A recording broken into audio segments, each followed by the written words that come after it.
오늘 세미나의 좌장을 맡은 한국지방행정연구원 육동일 원장입니다. 반갑습니다. 시간이 많이 지체가 됐는데요. 오늘 중요한 세미나고 또 우리 국회에서 세미나를 하느니만큼 국회의원님들, 선대위원장님들 모시고 세종시가 앞으로 가야 할 길에 대해서 다루다 보니까 앞서 식전 행사가 좀 길어졌습니다. 원래는 4시에 끝나야 되는데 지금 벌써 4시가 가까워졌습니다. 그래도 지금까지 나온 말씀들을 다 정리를 해서 우리가 결론은 내야 되지 않겠습니까? 그런 식으로 세미나 마지막 순서 지정 토론, 그리고 혹시 시간이 되면 방청석에 함께해 주신 분들의 의견을 한두 분 듣도록 이렇게 해보겠습니다. 오늘 우리 수도 시민들께서도 많이 오셨기 때문에 말씀을 들어보는 게 좋을 것 같습니다. 저도 지난 20년 동안 우리 최민호 시장님과 함께 고비고비마다 신행정수도 특별법이 제정될 때, 또 이어서 2004년에 위헌 판결을 받을 때, 또 2010년에 세종시 수정안이 나왔을 때, 또 세종시가 출범할 때, 이렇게 고비고비마다 이 자리에 와 있었습니다. 그래서 오늘 모처럼 이 자리에 와 보니까 참 감회가 새롭고, 또 이번에야말로 세종시를 완성하는 결정적인 우리가 계기를 만들어야 되겠다, 이렇게 생각을 합니다. 앞서 말씀하신 바와 같이 이제 자료도 잘 정리가 되어 있고 AI도 우리 편입니다. 근데 AI가 모르는 사실이 있어요. 우리가 그동안 꾸준히 희망 고문 속에 우리 세종 시민을 비롯해서 많은 분들의 속이 다 타버렸는데 그 사실은 AI가 모르더라고요. 그래서 오늘 그 답답한 마음을 토론자들을 모시고 그러면 이 중요한 이 행정수도를 어떻게 현실화할 것인지, 난관에 봉착한 이 위기를 어떻게 극복해서 기회로 만들 것인지, 이 부분이 이제 결론적인 우리 전문가들의 고언이 될 것 같습니다. 시간이 없어서 제 말씀은, 하고 싶은 말씀은 많습니다만 말씀은 제가 줄이고 우선 지정 토론자분들 4분 말씀을 듣는데 충분히 시간을 못 드리겠습니다. 5분 정도만 좀 임팩트 있게 결론적으로만 말씀을 주시면 방청석 분들의 고견을 듣는 시간이 조금은 허용될 것 같습니다. 오늘 4분이 오셨는데 우선 소개해 드릴게요. 중앙일보의 강찬호 논설위원님 오셨습니다. 세종연구원의 김웅주 연구위원님 오셨습니다. 한국대학의 신유호 교수님 오셨습니다. 한국지방의회 학회장이신 이연출 교수님 오셨습니다. 소개해드린 순서대로 우리 중앙일보의 강찬호 위원님부터 토론을 듣겠습니다. 5분만 표현하겠습니다. 네, 감사합니다. 지금 47분이니까요. 52분까지 정확히 하도록 하겠습니다. 오늘 이런 귀한 자리를 마련하시고 또 저같이 이렇게 전문가도 아닌데 초청해주신 최민호 시장님하고 세종시 관계자 여러분, 그리고 오늘 또 여기 조명하신 학계 전문가 여러분께 감사 말씀드리고요. 오늘도 너무 좋은 발제이기 때문에 제가 따로 특별히 태클 걸 건 전혀 없고 조금 좀 보론을 하나 말씀드릴 거는 헌법적인 논란 부분입니다. 오늘 교수님께서 말씀하신 부분은 결국 핵심 법적 과제, 행정수도 완성하려면은 바로 2004년 문제의 위헌 결정, 헌법 논란이 있는데 이걸 근본적으로 해소를 해야 된다. 해서 이제 말씀하신 게 뭐냐면 결국은 개헌을 하자. 그러니까 이제 결국 수도 또는 행정수도를 세종으로 한다는 조항을 넣어서 개헌을 하든지, 아니면 법률, 특별법 이런 것을 해서 이제 해소를 하는 방안, 이런 거를 말씀하셨는데요. 저는 그래서 헌법 학자들한테 좀 자문을 구해봤는데 이 위헌 결정이 아무리 관습헌법이라는 좀 생소한 개념을 동원했다고 해도 당시 굉장히 강하게 태클이 걸린 사안입니다. 그래서 이것은 결국은 헌법적으로 해소를 하는 게 가장 맞다. 이게 지금 헌법학자들의 공통된 지적이시고, 만약에 이거를 지금 2020년도 문재인 정부가 당시에 이제 개헌을 하되 추진하게 안 되면 여야 합의로 입법을 하든지 뭐 국민투표를 하는 걸로 한번 행정수도 이전을 추진하자는 그런 좀 구상을 했는데 결국 무산이 됐습니다. 그래서 그 당시에 결국은 쭉 제가 말씀드린 바로 이런 논란이 계속 이어졌던 것이죠. 만약에 그 여야가 다 합의를 해서 국회에서 정통성이 있다, 그 입법을 했다 이러더라도 누군가 위헌 소원을 내면은 헌재가 기존 판결과 판례에 기속이 돼가지고 또 위헌 판단 가능성이 있다. 이거는 지금 진보 성향이라고 하는 임지봉 교수 같은 분도 그렇게 얘기를 하고 있어요. 그래서 이런 부분에 대해서는 그 리스크를 전혀 배제할 수가 없습니다. 그렇기 때문에 지금 가장 현실적이고 확실한 거는 결국 개헌이죠. 자, 개헌인데 지금 우선 이재명 후보가 지지율 1위인데 이분이 지금 개헌 얘기를 안 하고 있어요. 그러니까 이분이 개헌을 안 하는 마당에 이분이 만약 당선되면은 이것만 갖고 개헌을 할 수 있느냐, 이런 문제가 있습니다. 그래서 이런 문제가 있고요. 그 다음에 두 번째로는 지금 김문수 후보 같은 경우에도 유일하게 정말 희한한데 이재명 후보 제외하고는 전부 개헌에 찬성한다고 하는데 이분도 개헌 얘기 안 했습니다. 이것도 굉장히 특이한 케이스인데 이 부분만 지금 제가 오늘 들으니까 좀 제가 부정확하게 하는 건지 모르지만 이분이 요거는 무슨 나중에 개헌을 한다 이런 얘기도 하고 있지만은 기본적으로 원래 개헌의 이제 핵심이 임기 단축 문제잖아요. 이거를 지금 안 하고 있는 마당에 과연 이분이 이것만 꼭 개헌을 할 것이냐. 그냥 그러니까 지금 좀 전에 대통령실 이전하고 국회 이전하고 한다는데 뭐 물론 좋습니다만 이 헌법적인 이 리스크를 분명히 김문수 후보도 해소할 방안을 분명히 제시해야 되는데 안 하고 있어요. 그래서 저는 이재명 김문수 후보한테 이 부분에 대해서 좀 분명한 입장을 좀 우리 국민들이 압박을 해야 된다고 생각을 하고요. 그렇다면은 개헌 말고는 방법이 없느냐? 방법이 하나가 있습니다. 제가 오늘 몇 분 남았나? 2분 남았을까? 간단히 말씀을 드리면요. 국민투표 회부입니다. 국민투표 회부를요. 72조에 보면 대통령은 외교, 안보, 그 밖에 국가 안위에 관한 그런 사항을 국민투표를 회부할 수 있다고 되어 있어요. 헌법을 들어갈 필요가 없습니다. 그냥 대통령의 이 조항에 따라서 지금 국가의 앞으로 중요한 안위 사항인 이 수도 문제, 이거를 앞으로 대한민국의 수도 또는 행정 수도를 세종시로 한다는 제가 제안을 드리고 이걸 국민 여러분께 투표로 묻겠습니다고 그냥 회부하면 됩니다. 그러면 이걸 가지고 국민들이 아까 좀 전에 제가 보니까 50몇 대 30몇 정도 지금 여론이 나온다는데 그냥 그렇게 해서 결정을 하면 돼요. 그럼 끝입니다. 그러면 그냥 그 국민들의 투표와 선택으로 인해서 수도가 되는 거예요. 자, 그럼 여기에 대해서 또 헌재가 관습헌법을 이유로 위헌이라고 하지 않았느냐? 그거는 이미 다른 선진국 사례에 그게 있습니다. 자, 1958년도에 프랑스 드골 대통령이 당시 대통령 반선제, 국회의원 내각제였기 때문에 대통령 반선제로 해서 대통령이 됐습니다. 근데 이분이 대통령이 되고 보니까 국회에 휘둘리고 야 이거 안 되겠다. 나도 대통령 직선제를 해가지고 국민한테 직접 뽑혀서 좀 더 정통성 있고 강력한 대통령이 되어야 된다 해가지고 이분이 어떻게 했느냐. 여러분 뭐 좀 연식 있는 분은 아시겠지만 1962년도에 그 유명한 프랑스 국민투표 레퍼런덤을 합니다. 한마디로 대통령은 국민이 직접 보는 게 맞지 않겠습니까 여러분? 그러니까 이거 국민투표로 결정해 주십시오 하고 드골 당시 대통령이 전격적으로 회부를 해요.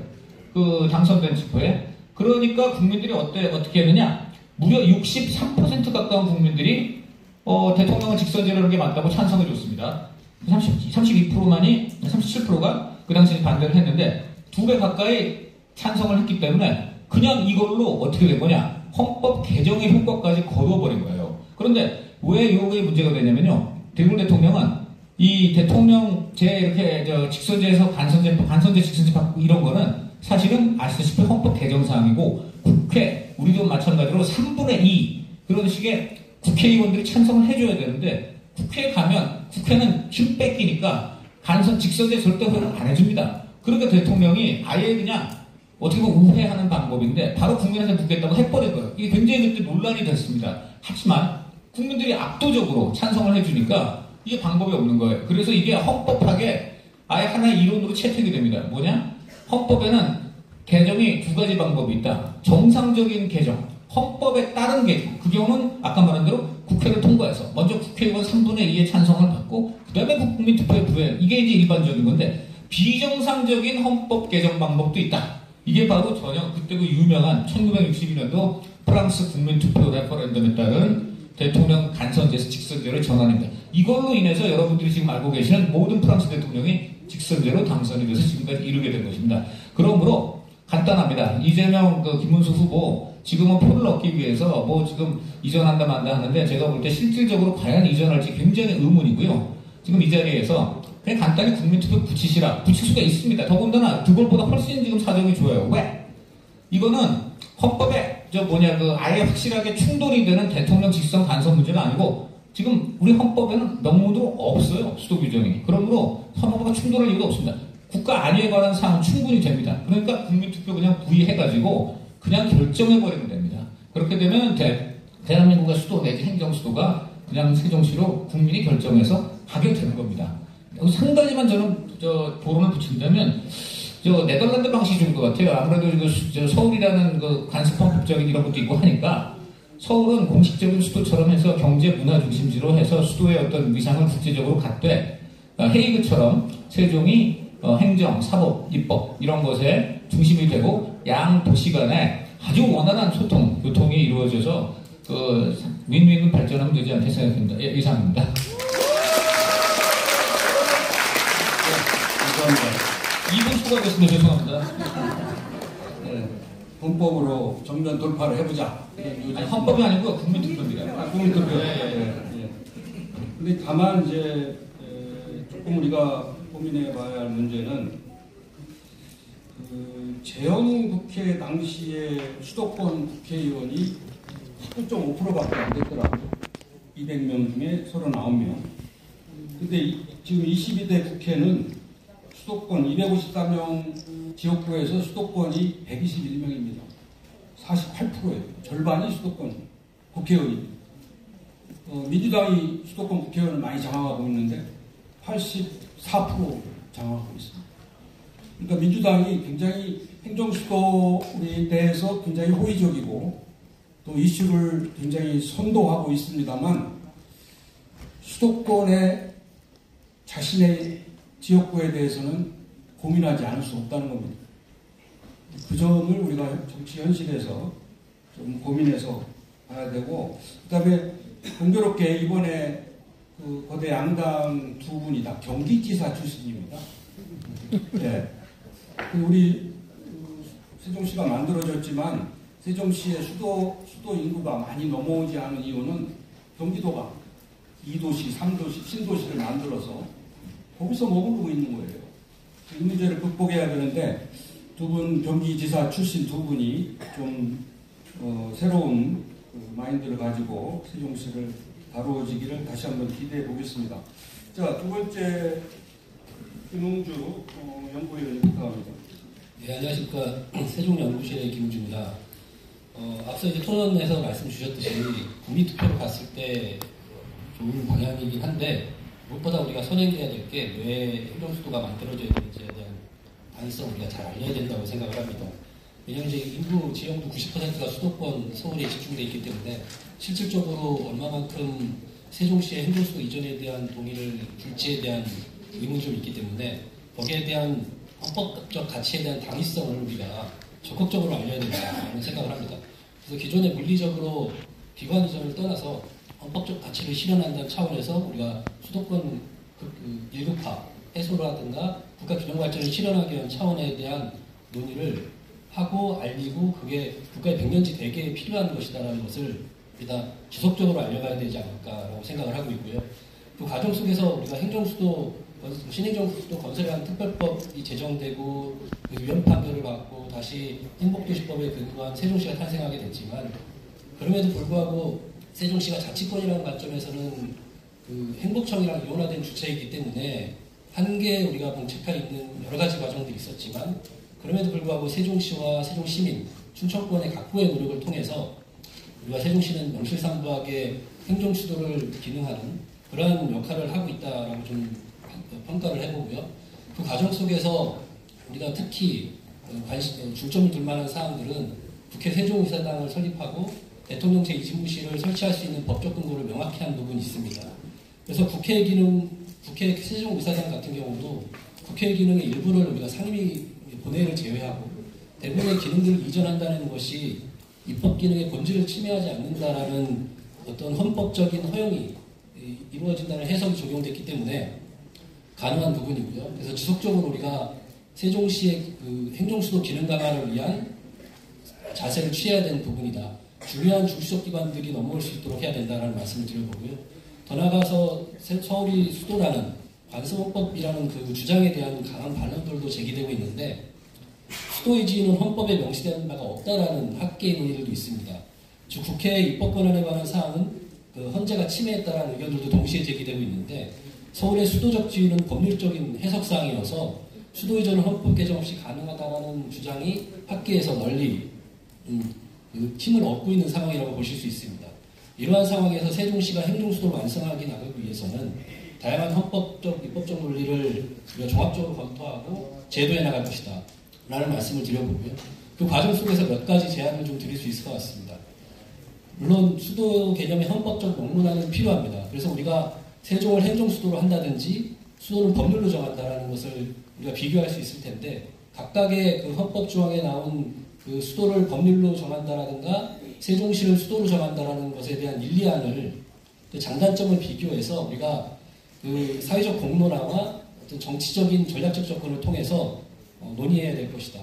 그래서 이제 개헌은 더 이상 행정수도의 논쟁에서 그 종지부를 찍을 만한 우리가 헌법적인 그 해법으로 헌정적 해법을 부를 수 없는 그런 시대적 과제임을 우리가 인지해야 된다는 말씀을 드려보고요. 그리고 차등분권적인 실험장으로서의 세종시를 고려해야 된다. 보충성의 원칙을 우리가 얘기하고 있지만 실질적으로 프랑스나 독일 같은 경우는 보충성의 원칙을 지역의 역량에 따른 차등적 분권을 의미합니다. 그렇다 보니까 세종시는 단순한 자치단체가 아니라 국가적 차원에서의 분권 모델을 실현하기 위한 도시인데 그러한 측면에서 굉장히 제한된 그 자치권을 가지고 있거든요. 지금 완성 단계를 앞두고 있는 세종시임에도 불구하고 세종시의 행정 수도 기능을 유지하기 위한 차원에서의 그런 자치권 확보가 필요하다라는 말씀을 드려봅니다. 그래서 돈도 내려줘야 되고요. 돈과 함께 인력과 조직 운영에 대한 자율성들이 종합적으로 내려와야 되고 그러한 재정 운영의 자율성과 동시적으로 중요한 것은 입법적인 분권입니다. 실질적으로 자치 입법권 측면에서 조례로 할 수 있을 만한 권한들을 대폭적으로 내려줘야 될 필요성이 있고 그리고 대폭적인 권한이한 측면에서 교육자치와 지방자치가 연계 협력할 수 있는 것을 세종시에서 실험해봐야 된다는 말씀을 드려봅니다. 정책 형성 과정에서 학생들이 어떻게 보면 민주주의적 효능감을 참여하면서 얻어낼 수 있는 것이 교육자치와 지방자치의 연계 협력이거든요. 그래서 민주주의적 경험을 통해서 지역에서 의사결정을 하고 그 과정 속에서 자기가 참여해서 결정한 의사결정에 대한 효능감을 느끼면 소속감도 느끼고 애착심도 느끼고 이것은 결국은 어떻게 보면 지방소멸이라든가 청년의 정착률도 공동체를 복원한다는 측면에서 사회통합 전략과도 상당히 연계될 수 있다라는 말씀을 좀 드려보고요. 그런 관점에서 자치 분권은 어떻게 보면 균형 발전을 위한 가장 중요한 단계라고 말씀드려볼 수 있습니다. 그게 어떻게 보면 그 광역연합이라고 하죠. 우리가 지방자치단체 간의 연계 협력에 있어서도 영국이나 프랑스 같은 경우도 메트로폴이나 CA가 있는데 분권이 전제된 자유로운 연계 협력입니다. 그 과정 속에서 지역의 통합적인 발전을 만들어갈 수 있기 때문에 일본의 간사이 연합을 보더라도 기초가 자유롭게 광역과 연계할 수 있는 자율성을 부여하고 있습니다. 그런 것들을 볼 때 우리가 자치권을 확보해 나가야 되고 그리고 간단하게 빨리 끝내겠습니다. 지역 대표형 상원제를 도입하면서 아까 말씀 주셨지만 수도권 중심의 선거구역 획정과 국회의원 구성이거든요. 결국은 지역 대표형 상원제 같은 것들을 다음 지선에서 공론화해보는 것이 어떨까라는 것을 지원해보고요. 결국은 상원은 지역 균형 발전과 자치분권과 관련된 법안을 중심으로 설계할 수 있고 거기에 대한 강론은 향후에 우리가 디테일하게 논의할 수 있지 않을까라고 생각을 합니다. 네, 그리고 마지막으로는 이제 한국형 균형발전기구의 설립을 통해서 범정부적 그 전담기구와 함께 그 지방분권 및 균형발전과 관련된 국고보조금이라든가 특별회계, 기금 이러한 것들을 주요 재원들을 통합적으로 관리하고 부처가 아닌 프로젝트 단위의 패키지 형식의 심의 조정을 할 수 있는 혁신적인 균형발전기구의 재편이 필요하다는 말씀을 드려보고요. 마무리하겠습니다. 행정수도의 완성은 헌법적 과제이고 국가 미래를 위한 정책 결단이라고 볼 수 있습니다. 그래서 수도 개념의 헌법적 명문화랑 자치권의 강화, 입법 기능의 이전, 그리고 균형발전 추진책의 혁신이 병행되어야만이 비로소 명실상부한 실질적 그 세종시가 행정수도로 자리매김을 할 수 있기 때문에 저는 다 준비됐다고 생각을 합니다. 그렇기 때문에 이제 필요한 것은 법이 아니라 어떻게 보면 의지라고 보이거든요. 그래서 국민적 합의와 정치적 결단이 굉장히 중요한 시기라고 좀 말씀드려보고요. 토론을 마치겠습니다. 네. 디테일한 말씀을 주셨는데, 여러분, 우리가 수도를 옮기고 천도 또 새로운 수도를 건설하려고 하는 대의명분이 어디 있습니까? 그냥 단순히 국회 세종의사당을 이전하고 대통령 집무실을 옮기는 게 최종 목적입니까?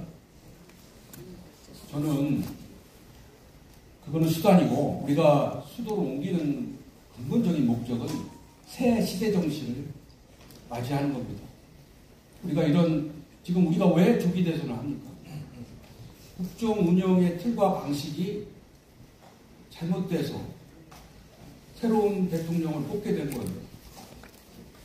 그렇다면은 국정 운영의 발제에도 그 얘기가 계속 나옵니다만, 단순한 기관의 물리적 이전이 중요한 게 아니라 그 이전을 계기로 국정 운영의 틀과 방식을 개혁해야 된다는 겁니다. 그것이 지금의 시대 정신입니다. 또 20년 전에 우리가 구상한 세종시는 벌써 그 후에 많은 변화가 있었습니다. 아까 시장님 말씀하신 저출산 고령화 문제도 시각해졌죠. 4차 혁명 시대도 진행되고 있죠. AI 시대, 디지털 시대가 되고 있죠. 또 이 기후위기, 탄소 중립의 문제도 새로 생겼죠. 그래서 세종시가 지금 하고자 하는 신도시는 21세기에 건설되는 새로운 미래 신도시의 모델이 되어야 됩니다. 그러한 시대 정신이 이번에 우리가 이 우리 세종시의 건설을 완성하려고 하는 주된 목적입니다. 그렇게 이해를 해주시고, 세 번째 토론자이신 신유호 교수님 부탁드립니다. 네. 안녕하십니까. 당국대 신유호입니다. 앞서 오늘 행정수도 세종완성 대성공약 공동기획 세미나에 참석하게 돼서 굉장히 뜻깊게 생각하고요. 오늘 세종시장님을 비롯해서 원장님 참석하신 모든 분들이 행정수도 완성을 위한 다양한 말씀을 이미 다 해주셨습니다. 그래서 시간이 짧은 관계로 앞서 원장님께서 시대의 정신에 걸맞는 세종시에 대한 부분이 행정수도와 어우러서 논의가 돼야 된다고 말씀을 하셨고 공감을 하고 있습니다. 그럼에도 불구하고 제 준비한 범위 내에서 중복되는 걸 제외하고 짧게 몇 가지 토론을 드리도록 하겠습니다. 일단 세종으로의 행정수도 이전은 오늘 시장님께서도 말씀 주셨지만 이걸 완성하기 위한 것은 이 사안 자체가 지역적 문제가 아닙니다. 국가적인 유죄라고 할 수가 있습니다. 그래서 헌법에 대한 개헌이 최선의 해법이라 하더라도 지금 행정수도의 완성특별법을 소위 이제 제정을 통해서 편의적 대안을 함께 모색하는 것을 병행해서 살펴볼 수 있을 것 같습니다. 그래서 세종시를 법률적으로 행정수도로 지정하고 핵심적인 국가기관의 이전을 명시해서 개헌 이전에라도 아까 강 기자님도 국민투표를 통해서라고 말씀해 주셨지만 병행할 수 있는 부분들을 찾아서 시도할 필요가 있다고 저도 공감하고 그렇게 생각을 하고 있습니다. 세종을 행정수도로 법률상 명기하면서도 서울을 수도로 남겨두는 이원적인 수도체계로 법률을 함으로써 개헌과 병행해서 행정수도 이전을 신속하게 추진하는 것, 저도 이제 공감하는 이러한 하나의 대안이라고 생각하고 있습니다. 그래서 앞서 이제 또 원장님께서 말씀하시라고 제가 말씀을 드리려고 했는데 그래도 말씀을 드리면 대통령 집무실 이전하고 국회 세종의사당 건설을 병행하고 그 기능의 일부 이전에서 완전 이전을 목표로 하는 것을 저도 동의하는 하나의 세종시 행정수도 완성을 위한 하나의 대안이라고 생각하고 있습니다. 현재 세종시에서 중앙행정기관의 일부 부처 한 47개 정도 되고요. 공공기관이 31개가 이전되어 있습니다. 그리고 대통령실의 세종집무실이 2027년도에 건립이 예정되어 있고요. 국회 세종의사당도 아시다시피 2030년에 건립이 예정되고 있습니다. 근데 이러한 측면에서 현재 대통령실이 지금 용산에 있는 되게 안보적으로 취약성이 여러 차례 노출됐기 때문에 현재의 용산 대통령실, 그다음에 국민에게 전면 관측까지 개방이 돼서 청와대가 지금 오픈이 됐는데 이런 입지로 미뤄봤을 때 차기 집권하는 정부에서는 세종 대통령 집무실을 조기 완공해서 운영하는 것도 고려할 수 있을 것 같습니다. 고려를 해서 조기 완공 시까지 일반 텀이 있기 때문에 청와대 비서관, 여민 일관이라든지 광화문 청사 등은 대안으로 모색할 수 있을 것 같습니다. 그 다음에 국회 상임위의 일부 이전에 따른 국회 세종이사당 거리가 더불어서 본회 기능도 세전으로 이전을 하고, 그 다음 사법부의 기능까지도 명실상부하게 행정수도 완성이 되려면 단계적으로 이전하는 이러한 이전이 필요할 거라고 생각하고 있습니다. 그 다음에 하나 다 말씀을 해주셨는데, 제가 또 하나 말씀을 드리고 싶은 것은 세종 행정수도 완성과 더불어서 번역별 메가시티 네트워크가 균형발전 차원에서 병행되어야 된다는 것입니다. 처음에 세종특별시가 설치가 돼서 운영을 했을 때 수도권의 인구 분산을 기대를 했지만 실질적으로 수도권의 인구 분산보다도 충청권에 있어서의 인구 유입이 전체의 세종의 인구 유입에서 거의 다수를 차지했었습니다. 그래서 이런 부분들을 고려했을 때는 이 세종의 행정수도 완성과 더불어서 지금 충청권 광역연합이라고 하는 부분이 출범이 돼서 진행이 되고 있는데, 이렇게 다액 분산형의 국토 구조로의 전환을 통해서 초강력 권역별 메가시티까지 논의가 활발하게 되고 있는데, 상호 연대하는 지역 거점적인 육성을 접근할 필요가 있다고 생각합니다. 그래야지만 수도권 일극체제를 다극체제로 바뀌는 첫 단추가 세종이라면 다른 지역 메가시티들도 성장축으로 부상해서 국가 경쟁력의 총량이 세종의 시너지와 함께 기대할 수 있다고 생각하고 있습니다. 마지막으로 한 45초 정도 남았는데요. 세종시 행정수도 이전의 완성이라고 하는 것은 육경 원장님께서도 앞서 말씀 주셨지만 개인적으로 생각했을 때도 국가 균형 발전과 지방분권 실현을 위해 핵심 과제라고 저도 생각을 하고 있습니다. 세종시를 행정수도로 완성하는 일은 단지 행정기관의 이전이 아니라 수도로 집중된 권력을 다각적인 권역으로 균형 있게 분산시켜서 수도권을 포함해서 우리나라를 결국 고르게 개성 있게 발전시킬 수 있는 핵심 사업이 되는 거라고 생각을 하고 그렇게 기대를 하고 있습니다. 이것이 최초 세종으로의 행정수도를 이전하려고 했던 정책 구상의 바람이지 않았나 생각합니다. 이상 토론을 마치겠습니다. 네, 감사합니다. 마지막으로 이해했고 예, 안녕하십니까. 많이 기다려주셨죠?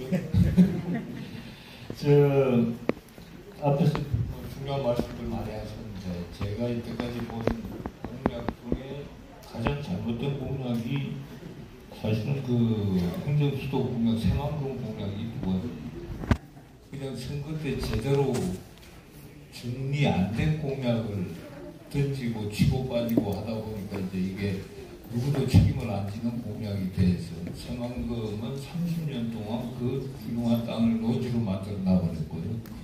또 세종시 20년 동안 저렇게 만들어서 온 공무원이 도로 위에서 있고, 세종시에 가면 과장 이상 전부 길에 흩어져 있는 그런 지경이 돼 있는 어마어마한 지금 불합리 부조리를 양산해내고 있습니다. 근데 박 교수님 발표 중에 다 좋았는데 한 가지 유감스러운 것은 호주 모델 말씀을 하시면서 오래 천천히 기다려야 된다라고 말씀하신 그 대목에 대해서 납득이 안 되는데 빨리 해야 된다.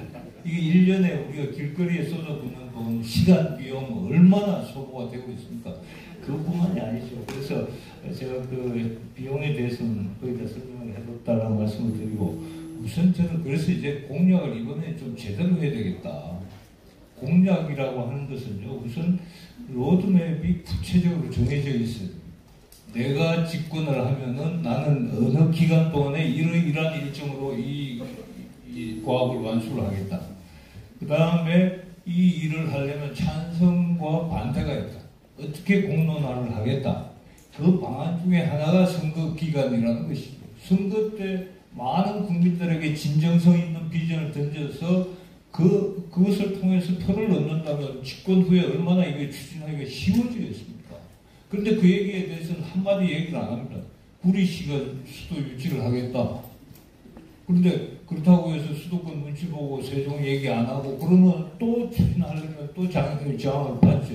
그래서 이번에는 좀 비전 분명히 밝혔으면 좋겠다. 그런 측면에서 우선은 어떤 비전, 아까 뭐 워싱턴 DC 비전도 말씀하셨고 캔버라 비전도 말씀하셨고 여러 가지 얘기가 있었습니다. 그 대목에 대해서는 세종시도 자체 의견이 좀 있었으면 좋겠다. 또 중앙정부 대선 후보들도 나는 이런 비전을 가지고 행정수도를 하려고 한다라는 비전이 구체화 돼야 되겠다라는 얘기.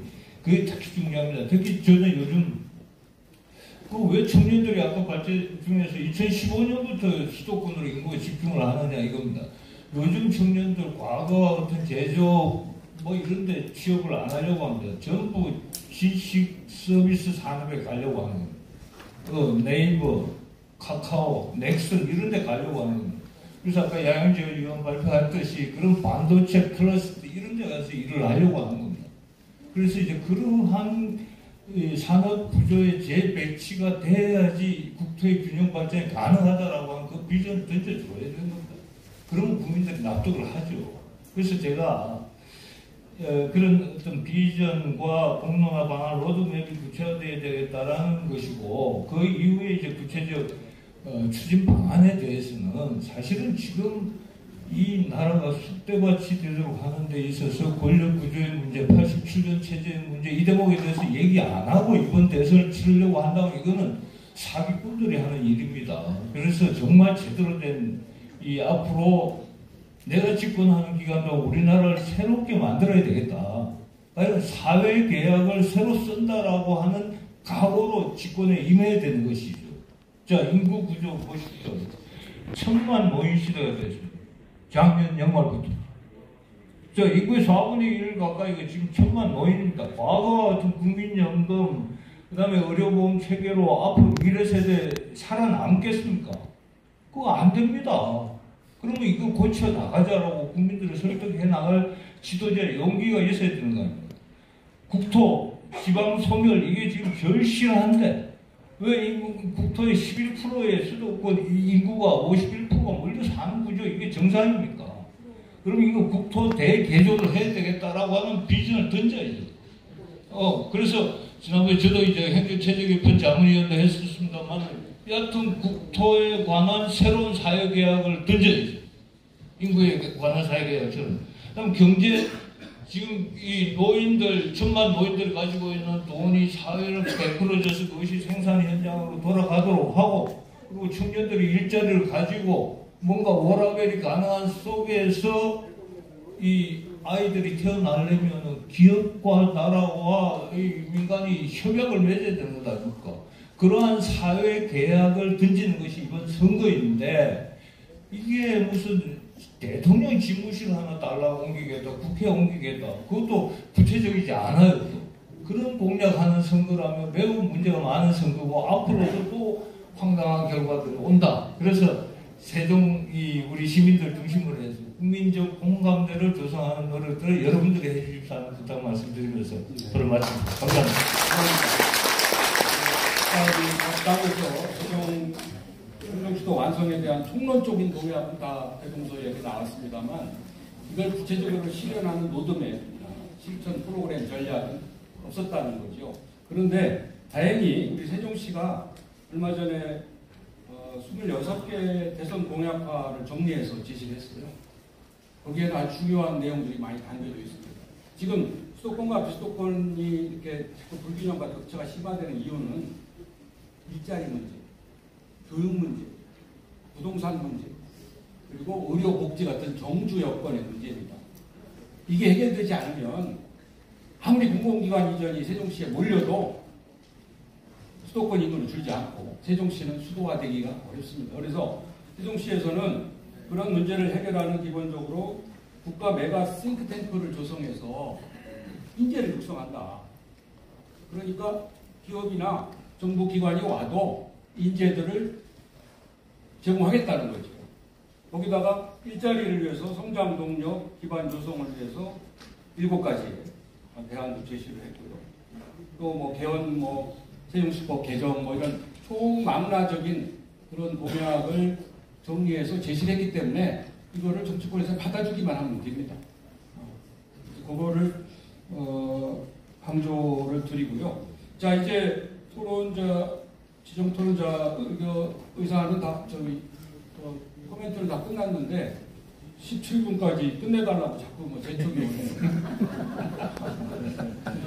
뭐 혹시 뭐 얘기 말씀 안 하면 난 집에 못 간다 이렇게 하실 분이 있으시면 한 분만 받겠습니다. 제가 한번 하겠습니다. 네. 혜정 씨.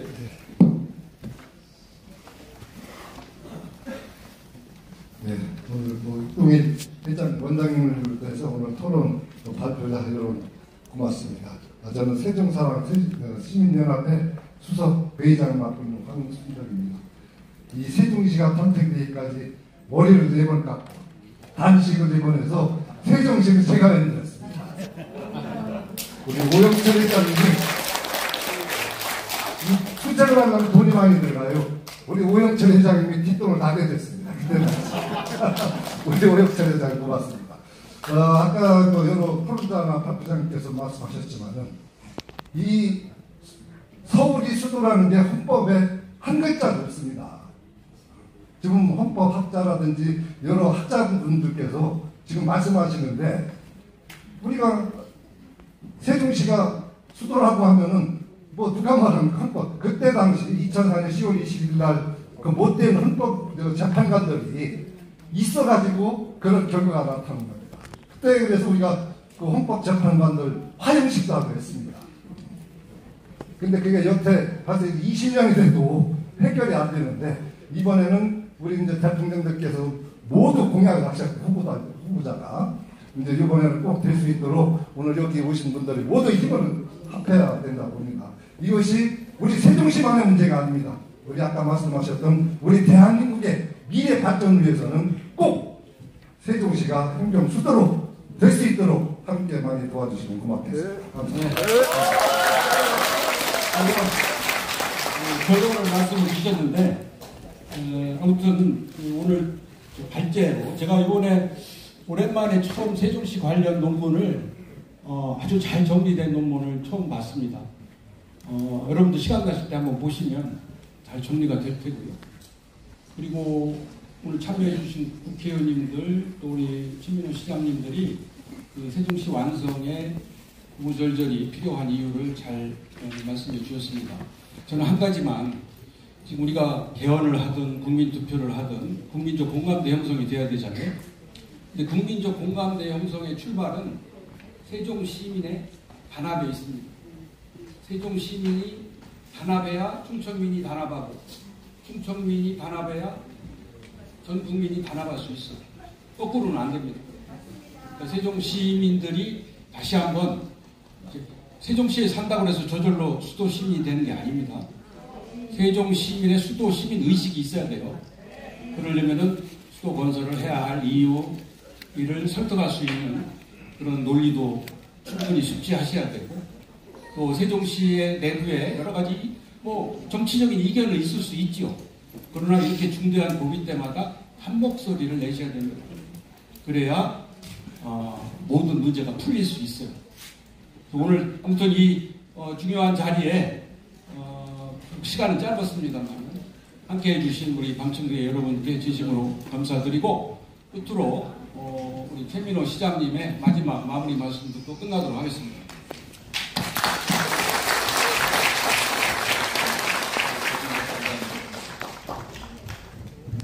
오늘 끝까지 참여해 주신 우리 시민들뿐만 아니라 우리 중장권에서도 여러분 오신 걸로 알고 있습니다.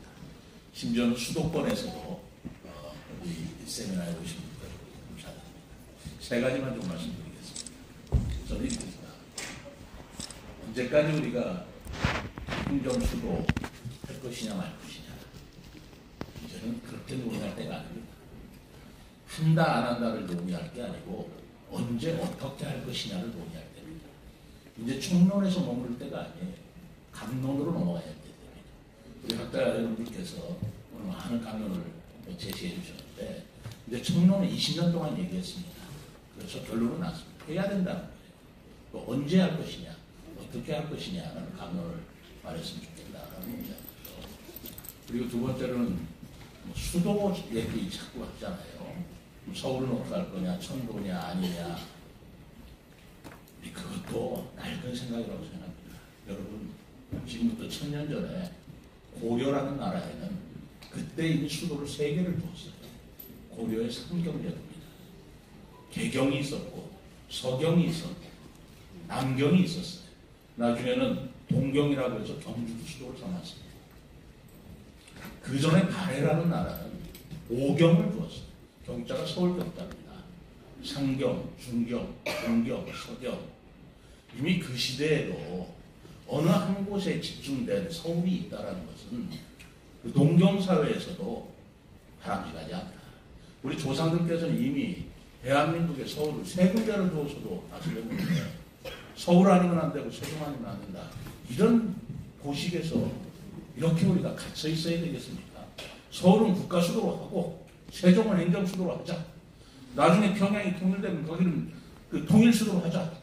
뭐 이렇게 해서 3개 통일이든 4개 통일 서울이든 그런 개념을 좀 넓혀야 되겠다고 하는 것이고, 그것은 제 생각이 아니라 전 세계 추세입니다. 인도네시아도 자카르타에서 옮겼죠. 지금 사우디아라비아에서 제다에서 네옴시티 만들죠. 지금 AI 시대에 대비하기 위해서 새로운 신도시를 만들어 수도로 옮기는 것은 세계적인 추세입니다.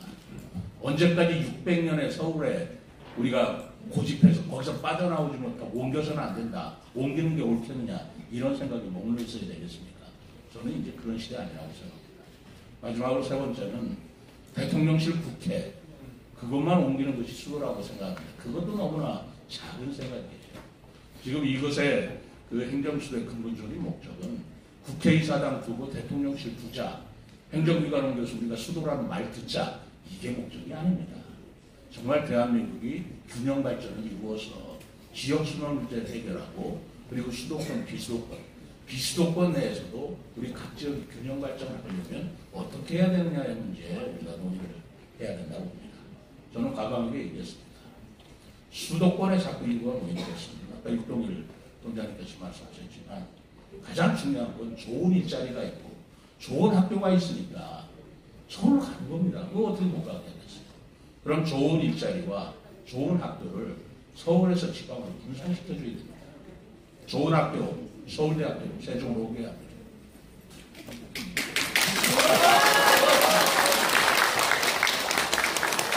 전체로 옮긴다는 건 어렵겠죠. 그러나 우리나라가 앞으로 AI 시대에 대비해서 서울대학교 이공대학만이라고 그래서 고급 기술 인력을 비수도권에서 배출해 주어야 바로 대기업들이 그 공급되는 인력을 활용해서 이전할 수 있는 것입니다. 이거를 논의를 피해가면서 자꾸 국회 대통령실만 고집할 이유가 없습니다. 마음을 크게 넓히고 미래를 향해서 우리가 서울대학교가 옮긴다고 해서 나라가 망하겠습니까? 나라가 흥하자고 이러는 것이니 좀 크게 가지고 대한민국을 바라봐야 될 것이라고 생각합니다. 참고로 서울대학교 옮겨야 되겠다라는 생각은 우리 국가건축정책위원회 위원장님도 똑같이 생각하십니다. 감사합니다.